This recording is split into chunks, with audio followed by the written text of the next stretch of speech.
So regarding management of celiac disease, so because main reason behind this disease is a gluten-induced immunopathogenesis, and with this background of genetic predisposition, particularly HLA-related genetic predisposition. So there are two genetic factors and environmental factors. So what now? Right now we have only the treatment. We can modify the environmental factors, and we don't have any genetic treatment for the genetic factors. So first and most important thing, mainstay of treatment of celiac disease and hepatitis herpetiformis is a lifelong gluten-free diet. So term gluten should be used to indicate not only wheat-based protein like gliadin, but also includes like hordeins and rye like secalins. So we should exclude these patients like wheat, barley, and rye. And patient should be adhered to gluten-free diet and have an intake of less than 10 milligram gluten per day. As we talked earlier, gluten challenge is not recommended in ordinary patient, but in patient, those in whom the diagnosis is basically confusing and not established despite the follow-up biopsy, in that case, gluten challenge can be performed. Gluten-free diet is recommended not only to reverse the symptoms, to improve the symptoms, but over the long-term period, it's also actually decrease the excessive risk of adverse fetal outcome in pediatric population and pregnant ladies and of the lymphoma. So gluten-free diet is also useful basically to prevent lymphoma. What about oats? The patient may commence gluten-free oats at the diagnosis. Oats are safely tolerated by the majority of celiac disease patients. Its introduction in diet should be cautious, but it can be started and it should be started and with the caution. And patients should always be referred to dietitian who is well trained in concerning in treating or managing celiac disease in order to get detailed nutritional education on the gluten-free diet and subsequent monitoring. Not only we should monitor about this dietary habit and gluten intake, but we should always actually test for initial testing should be done to uncover this deficiency of essential micronutrients like iron, vitamin D, B12, and other micronutrients. So initial baseline assessment of all macronutrients should be done because these patients are sometimes very malnourished and sometimes very hypoalbuminemia. A lot of nutritional deficiency can be seen in advanced celiac disease patient or those who are neglected patient or undiagnosed patient. And we should actually add high-fiber diet supplement with the whole grain rice, maize, potato, and enough vegetables. So we should prevent this wheat, barley, and rye products, and we can add the oats, and we routinely advise for this whole grain rice, maize, potatoes, and all kind of vegetables. Dietary adherence is main obstacle in managing celiac disease because non-compliance of dietary advice is very, very common in these patients. There are 4 steps to assess the dietary adherence. Number one is clinical symptoms. First we should go for this clinical assessment of symptom. If there is any recurrence of symptoms, and after diagnosis, we should always inquire about the dietary adherence. And because all we gastroenterologists are busy, so better to dietetic review by the dietitian or a dedicated physician should be done to uncover this dietary adherence. And we should go for the serum antibody check, or normally we routinely do TTG antibodies for this, and we should compare with the baseline titer, and if there increase in the titer of TTG, we should be suspicious of dietary adherence. Follow-up biopsy recommendation not is mandatory, but usually those patients who are not responding, it can be done at 2 years. Less than 2 years follow-up biopsy usually not much informative because villus atrophy, if some patient is having villus atrophy, so biopsy changes can only be seen after giving at least 1 year of gluten-free diet. And sometimes 2 to 3 years gluten-free diet is required for changes in the villus pattern or villus atrophy. these patients, because of these patients are associated with the splenic hypersplenemia or splenic, so these patients should be vaccinated for the pneumococcus. Bone fracture, bone complications are very common. In some series, maybe 20% of these patients can have osteoporosis, and maybe 40-50% of patients can have the osteopenia. So bone density should be measured after 1 year of diet in patients who have additional risk factor, especially if adult patient of age more than 45 years of age. In that case, bone density monitoring is very essential and crucial. An adult patient with celiac disease should have the calcium intake of at least 1000 mg per day, other than the gluten-free diet. And again, after giving these macronutrient supplements, if baseline investigation showed any macronutrient deficiency, we should supplement with adequate dosage. And follow-up test of biochemical test and is required, especially annual hematological and biochemical profile should be done to see the improvement and adherence to the ongoing management. And if patient is having to prevent osteoporosis, again the core management is gluten-free diet, because if patient is taking gluten, then even after giving vitamin D or calcium, it doesn't work actually. So already Dr. Ravi Shankar told about this non-responsive celiac disease, but here is important thing, because management perspective, for the management perspective, if patient is a clear-cut diagnosis of clearly diagnosed celiac disease, is not responding to gluten-free diet, so we should go for the reviewed dietary adherence checkup by the dietitian. If patient is adherence, then we should think about the other etiology. And patient is not adherent, then consult again dietitian.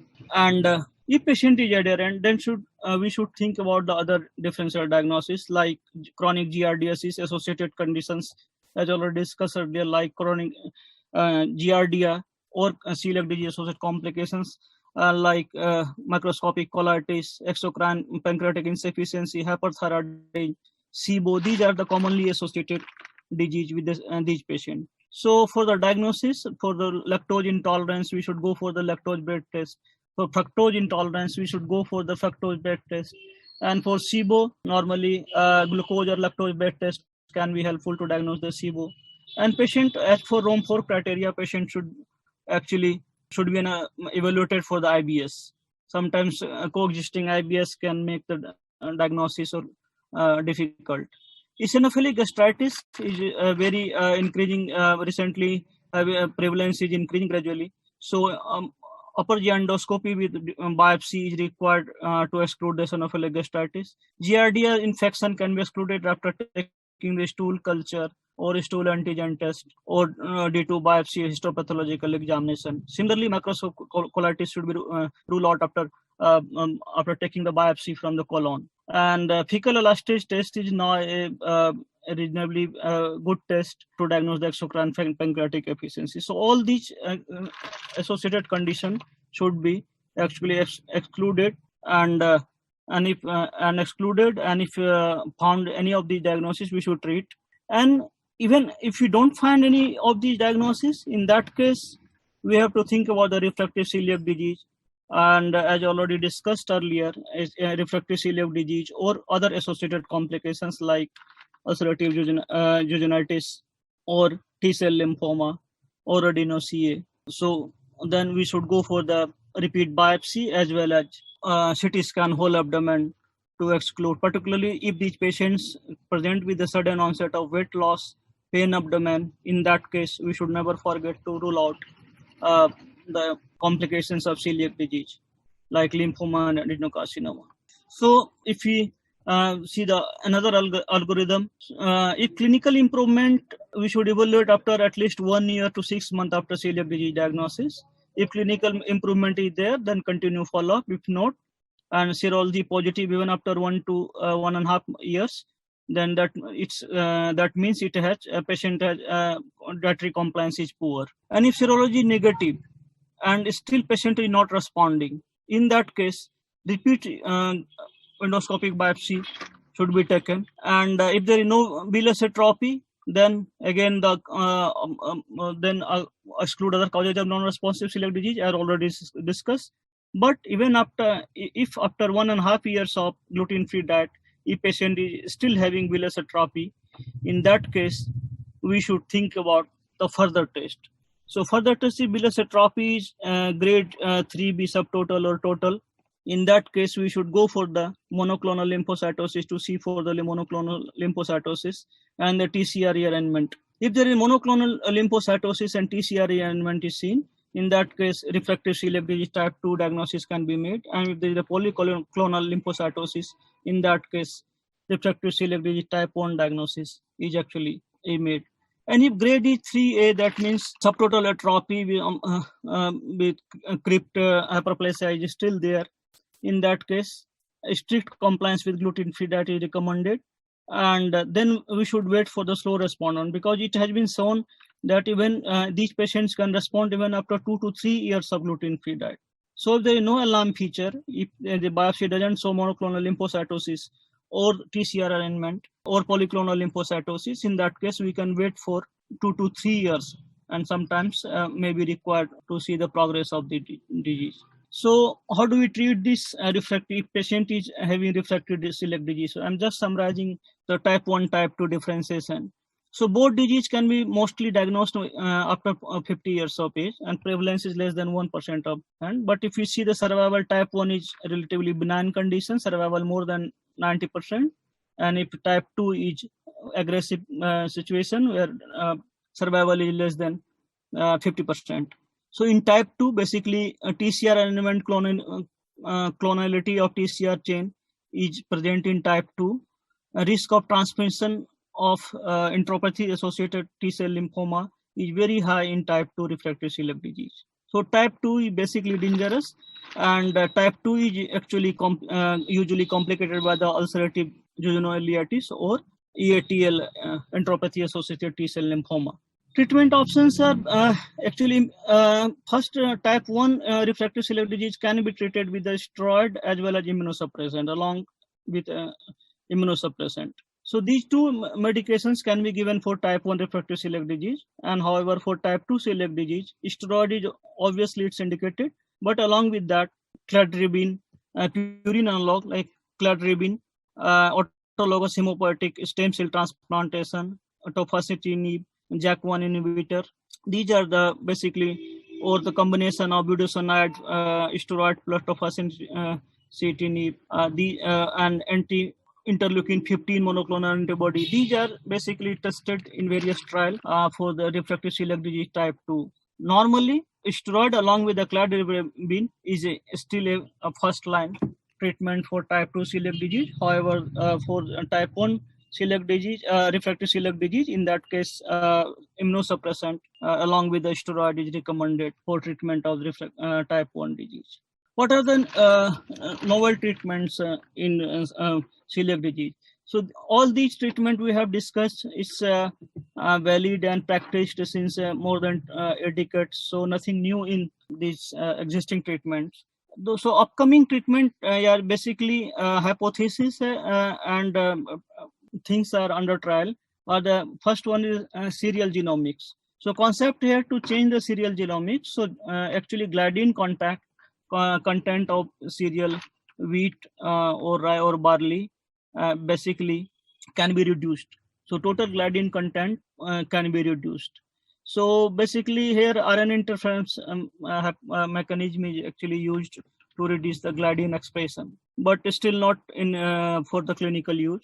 Another is prolyl endopeptidase, PEPS. These endopeptidase has been isolated from again microbial source, and basically these have capability of enzymatic cleavage of gluten peptides ex vivo. So again here concept is to supplement these endopeptidase along with gluten. So basically gluten peptide can be denatured before acting on as a immune stimulator or causing harm to the patient. Another is basically tight junction regulator, because it has been seen increased permeability and tight junction permeability, increase in tight junction permeability leads to the increased antigen load on the gut immunity system and gliadin load. So if we can regulate this tight junction, then we can actually reduce this entry of gliadin content into this human immune system. So here the drug is liraglutide acetate, but again it's under phase 2 trials, so clinical trials is still waiting for clinical trials. Another concept is inhibitor of transglutaminase inhibitor, because to convert gliadin into the active immunogenic material, so transglutaminase enzyme is actually important, and transglutaminase enzyme actually break this gliadin and break this gliadin peptide and to make more immunogenic. So we can block this enzyme. Concept is to potentially we can block this enzyme, but still not actually. And various other immune things are, but these are very preliminary animal studies only. So these are the only four current potential new treatment for celiac disease in coming years. Or change in the serial genomics and use of prolyl endopeptidase. Another is tight junction regulator liraglutide acetate and TG2 inhibitors.